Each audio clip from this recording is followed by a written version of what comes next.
Hi there, I'm Marlene. My sister sliced up over $2,000 worth of my clothes, out of spite, and when I pressed charges, my family acted like I had betrayed them. But that was just the beginning.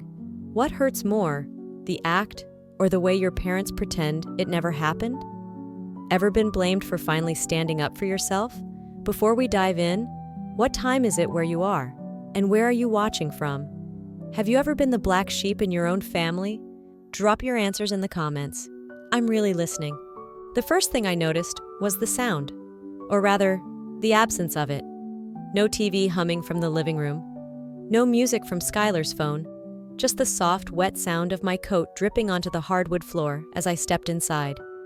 Spokane rain had followed me home again, clinging to my sleeves like it didn't want to let go. I kicked off my shoes, set down my work tote, and instinctively reached for the light in my bedroom. My hand hesitated. Something was off. I could feel it in the pit of my stomach before I even saw it. The closet door hung ajar, its lock visibly bent, twisted like someone had forced it open. Inside, what used to be rows of carefully arranged outfits now looked like a crime scene. My favorite leather jacket, the one I saved months to buy, slashed down the middle. Silk tops shredded beyond repair. Boots with their zippers ripped open like split skin. I didn't scream. I didn't cry. I just walked in, sat on the edge of the bed, and began folding the pieces. One by one, like I was preparing them for burial. That was the moment I stopped being the quiet one.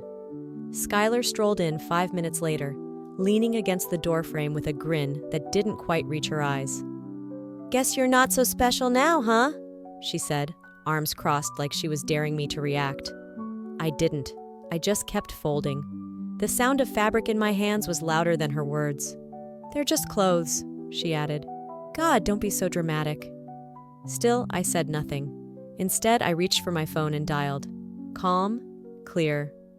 I gave the officer my address, explained there had been property damage, hung up before she could roll her eyes again. Skylar's smirk faded the moment she realized I wasn't bluffing. While we waited for the police, I thought about all the times I'd swallowed my frustration for the sake of peace. The countless moments I bit my tongue, telling myself she'd grow up, she'd calm down, she didn't mean it. But this wasn't a tantrum. This was a choice. When the officers arrived, I handed them my receipts, showed them photos I'd taken of every high-ticket item, pointed out the warped lock. I didn't flinch when they cuffed her. She was still sputtering when they walked her out. "You're calling the cops on your own sister? What the hell is wrong with you?" It wasn't the first time someone asked me that. It was just the first time I didn't care. My parents showed up 30 minutes later. My mother's eyes were red. "You called the police, Marlene? On your own blood?" My father didn't say much, just stood in the hallway and muttered, "That was a bit extreme, wasn't it?" I looked at them, really looked, and for once, I didn't shrink under the weight of their disappointment. Was it extreme, or was staying silent all these years the real crime? The next morning, the whispers began. A text from a coworker. "Heard about what happened. Hope you're okay." A Facebook post from Skylar. "Some people will destroy their own family just to feel superior. Sad." And then a message from a mutual friend. "Hey, Skylar said you pressed charges because you're jealous? Over some silly clothes? Is that true?" I didn't answer. I just stared at the empty closet, the space where my identity used to live. This wasn't about clothes anymore. It never was. The house was quiet the next morning, but not in a peaceful way. It was the kind of silence that presses against your chest, heavy and unsure. The rain had stopped, but it still lingered in the air, clinging to the windows like breath on glass. I sat at the kitchen table staring at my coffee, hands wrapped around the mug more for grounding than warmth. No one had spoken to me yet. No apology, no anger, just avoidance. My mother moved through the kitchen like I wasn't there. Skylar's door stayed shut, but I didn't need noise to hear everything. My mind wandered to something that happened months before. I had nearly forgotten it, or maybe I tried to. A week before Skylar dropped out of her community college program, she pitched a business idea to our parents, a boutique fashion brand, handmade, upcycled, conscious. She had charts, mood boards, even a slide deck on her tablet. What I didn't know then was that she'd used my name on the proposal. I only found out after Mom forwarded me an email by mistake, a PDF attachment titled, Marlene's Fashion Line Business Proposal. My name was in the subject line, the content, the pitch. But the handwriting, the styling, the voice, none of it was mine. I remember standing in the hallway that day, reading the email over and over as the walls of this house tightened around me. I confronted no one. Not then. I told myself it didn't matter, that she was just trying to impress them, that it would fall apart on its own. But now I see it was the first erasure. I wasn't even mad then, just replaced. My father had made a promise once, long before Skylar's theatrics started taking center stage. It was one of those rainy nights where we sat in the living room, just the two of us, rare and quiet. "You don't need to worry," he said. "This house, when the time comes, it'll be yours." There was no contract, no legal document, just a father's word to his daughter over 2 mugs of tea. And I had believed him. That memory feels foolish now, but I remember how safe I felt. How much that moment mattered to me, a home, a space that was mine. That mattered. Now every corner of the house feels borrowed, like I'm squatting in someone else's space, waiting to be asked to leave. Skylar had said once, casually, while rifling through my things, "Why does everything have to be yours?" She said it with a laugh, like she was joking, but she wasn't. And now I can't unhear it.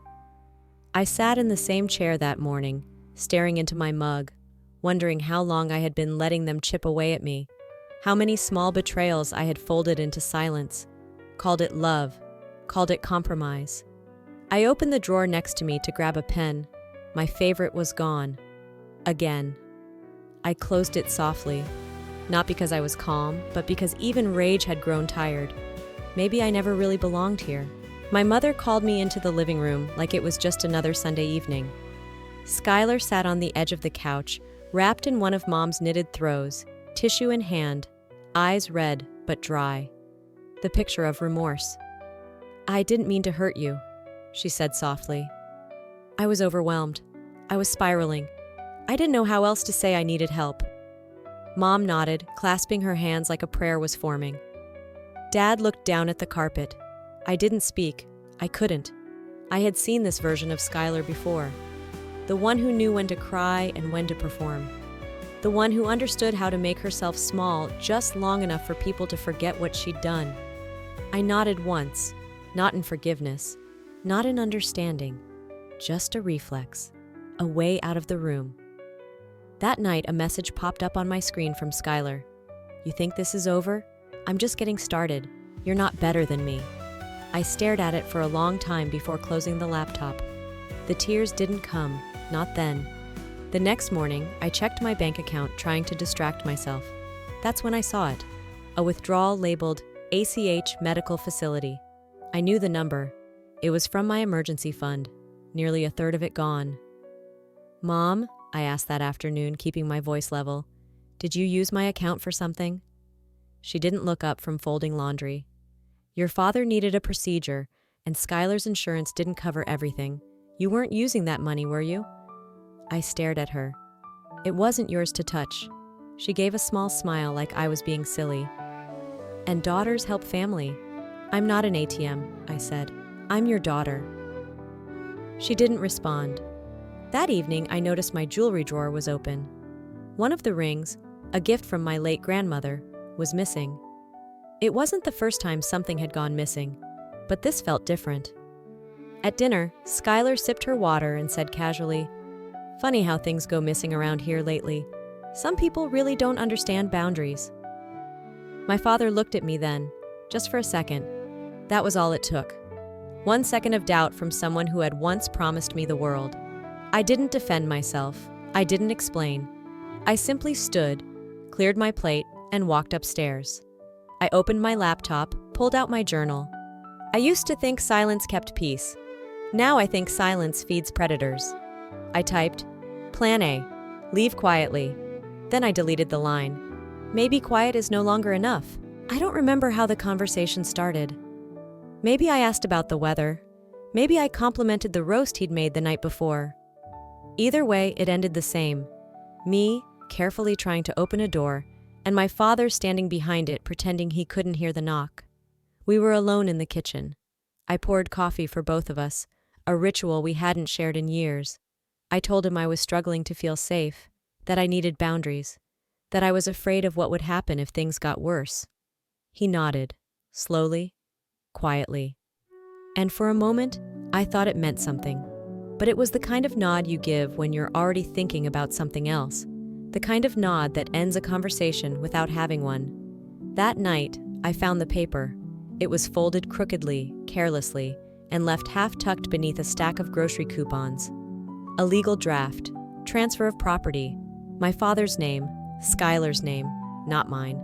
I held it in my hands like it was burning. The next morning I asked him. I didn't yell, I just held it up and said, "Is this what you meant when you said the house would be mine?" He looked at me, not startled, not guilty, just tired. "You're strong," he said. "You'll be fine." That was when I knew. I wasn't part of their plan. I never had been. A few days later, Skylar posted a photo of herself smiling with a mug that said, "Choose compassion." The caption, "Sometimes the people who seem the most in control are the ones hurting others behind closed doors." The comments flooded in. "You're so brave, girl. Proud of you for setting boundaries. Sending love as you deal with toxicity." I scrolled until my thumb went numb. Then I locked my phone and stared at the ceiling for 2 hours, unsure if I was more angry or just erased. Later that week, I overheard my mom on the phone. She was in the laundry room, the door cracked just enough. "She's not violent, just intense lately?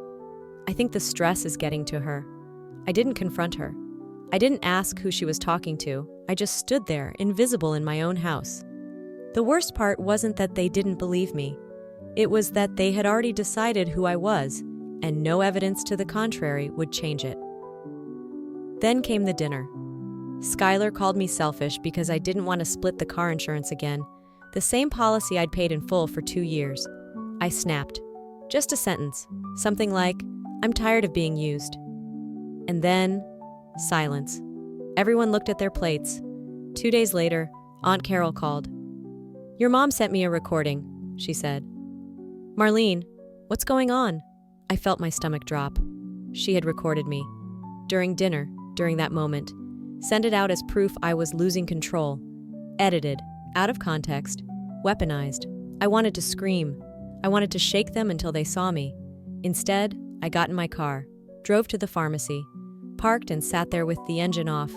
I couldn't remember why I'd gone. My phone lit up again. Skylar's post had another 100 likes. My hands trembled. Not from rage, from grief. They think I'm unstable. Maybe I am, because I'm still here, still hoping they'll see me.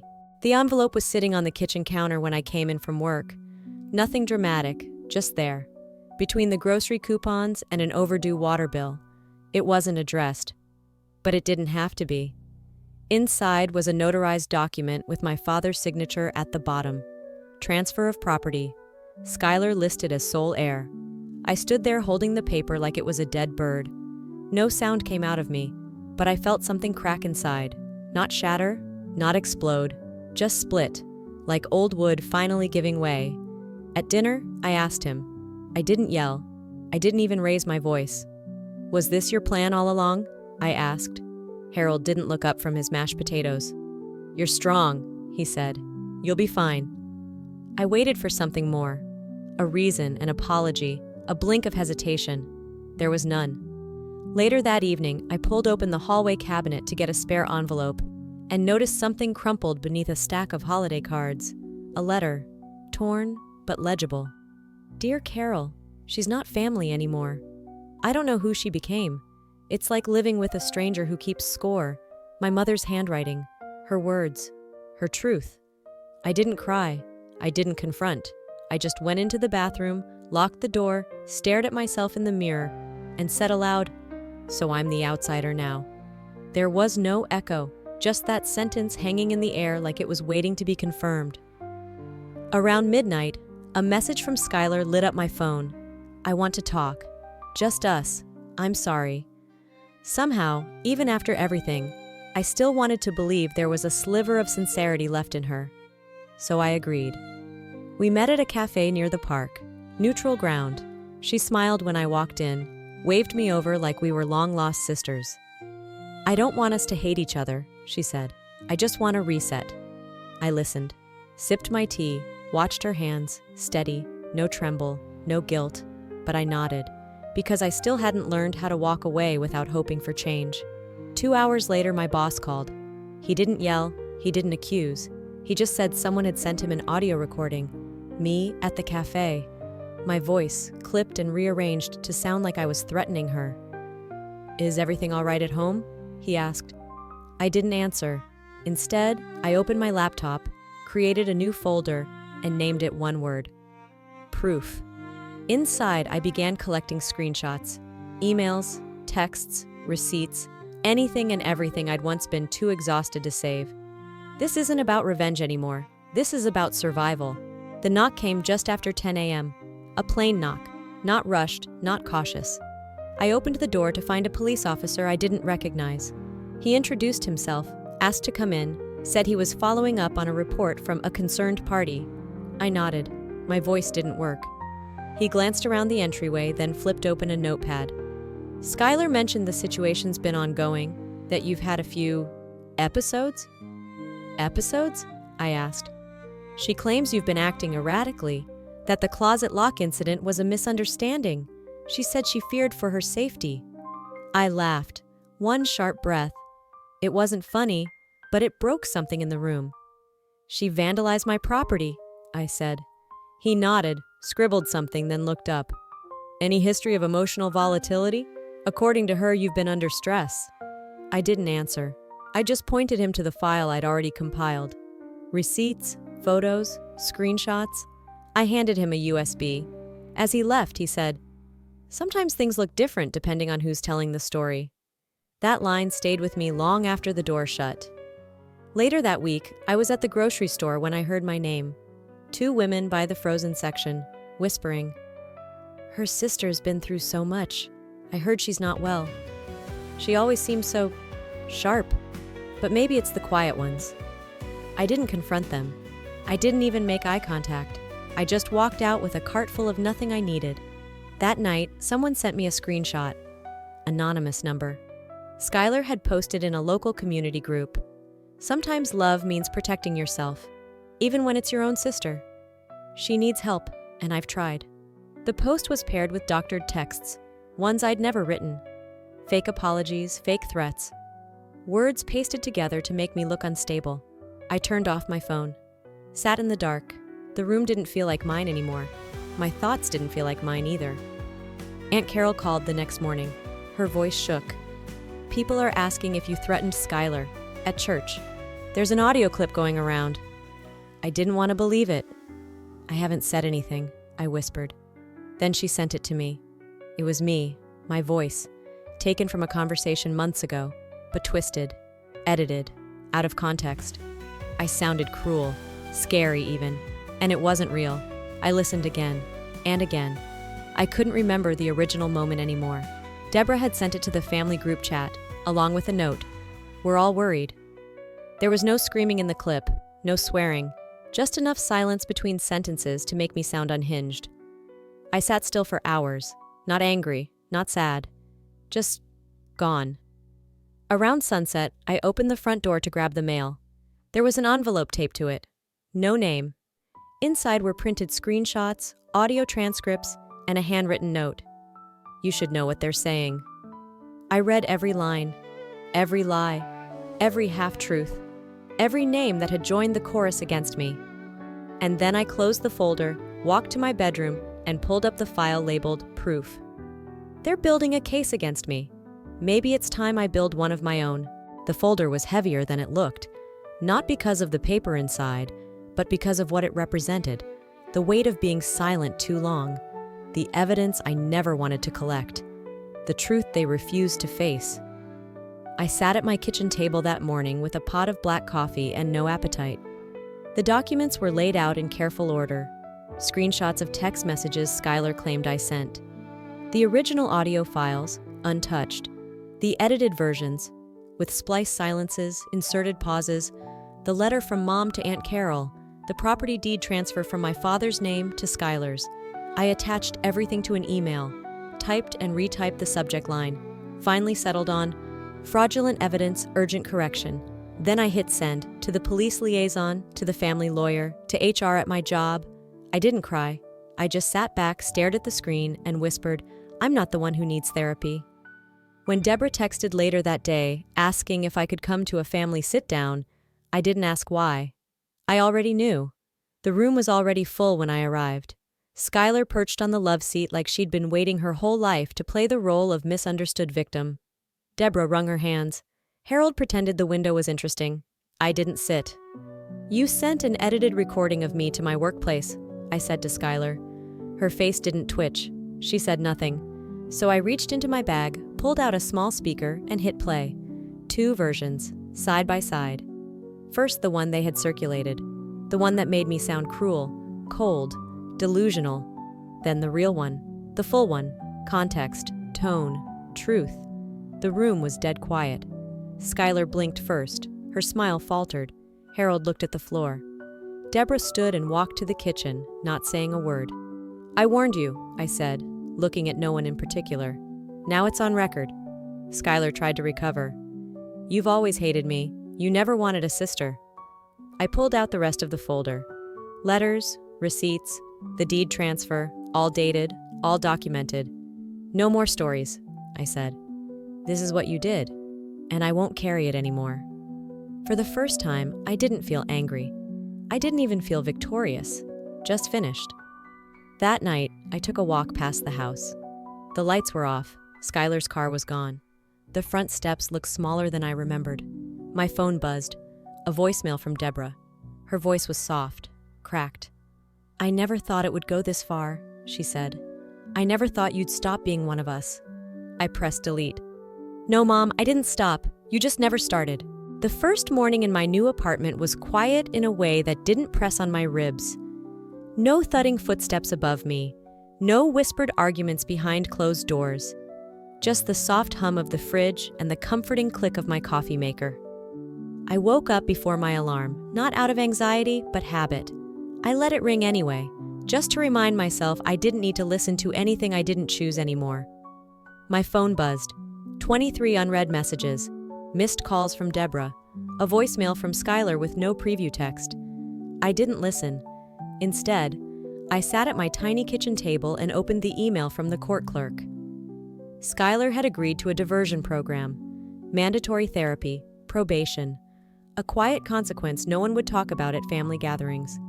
Aunt Carol texted next, just a sentence. You did the right thing, I'm proud of you. I stared at it for a while, typed, thank you, then deleted it. Wrote it again, deleted it again. Some messages don't need replies. Some things are better left acknowledged in silence. Later that afternoon, I drove past the house. The porch light was off. Skylar's car wasn't in the driveway. The flower bed I once tended was dry, overgrown. The house looked smaller than I remembered, like something from a memory rather than a place I had once lived. A neighbor saw me through her window. She waved, then hesitated. Her hand hovered in midair, unsure if we were still on the same side of the story. Harold never reached out. I didn't expect him to. I finalized one last document with my lawyer that week. A waiver. I wanted nothing from the estate. No claim, no challenge, no argument. Let them have the house, I said. I already gave them everything else. That night, I wrote a letter. Not addressed, not signed. Just folded into an envelope and left inside the mailbox of the house I no longer belonged to. You raised me to stay quiet. I'm not angry anymore, just exhausted. This was never about clothes. It was about space, about respect, about being real. I'm done pretending. You can call me ungrateful if it helps you sleep. I just don't belong to this version of family anymore. The next day, I walked into a community center and signed up for a trauma support group. The woman at the desk asked if I preferred coffee or tea. I said coffee. She smiled, handed me a welcome packet, and said, You'll like the Thursday meetings. We're a quiet bunch. The first session, I sat in the back and didn't speak, but I brought coffee for the group. The second session, I introduced myself, and in that small, plain room with mismatched chairs, someone said my name and didn't twist it. I still flinch when I hear the word sister. But maybe healing isn't about forgetting. Maybe it's about not bleeding when someone says her name. That evening, I curled up on my couch with a book and no plan. The kind of silence that used to make me feel abandoned now felt like permission. A knock came at the door. No buzz, just a knock. I opened it to find a small brown box on the mat. No name. Inside, a velvet ribbon, a tiny trinket box, and a handwritten note. 5 words. I finally listened. I'm sorry. I didn't know if I believed her, but I didn't need to anymore. Maybe the hardest part wasn't the betrayal itself. It was realizing I kept waiting for people to change when I should have changed the way I let them treat me. If you're watching this and you've ever been called dramatic, sensitive, too much, let me say this. Your boundaries are not the problem. Your voice is not the issue. Silence might keep the peace, but it can also keep you in pieces. I didn't leave to hurt anyone. I left because staying was slowly unmaking me. Sometimes walking away is not weakness. It's the first real act of strength. What about you? Have you ever been the only one in your family who finally said enough? Do you think we owe loyalty to people who weaponize our kindness? Let's talk in the comments. If this story hit home, drop a or tell me where you're watching from. If it didn't resonate, that's okay too. Tell me why. I'd love to hear your side. And if you want more stories like this, stories that feel like they were written in the back of your mind, subscribe to the channel. We're building something real here. See you in the next one.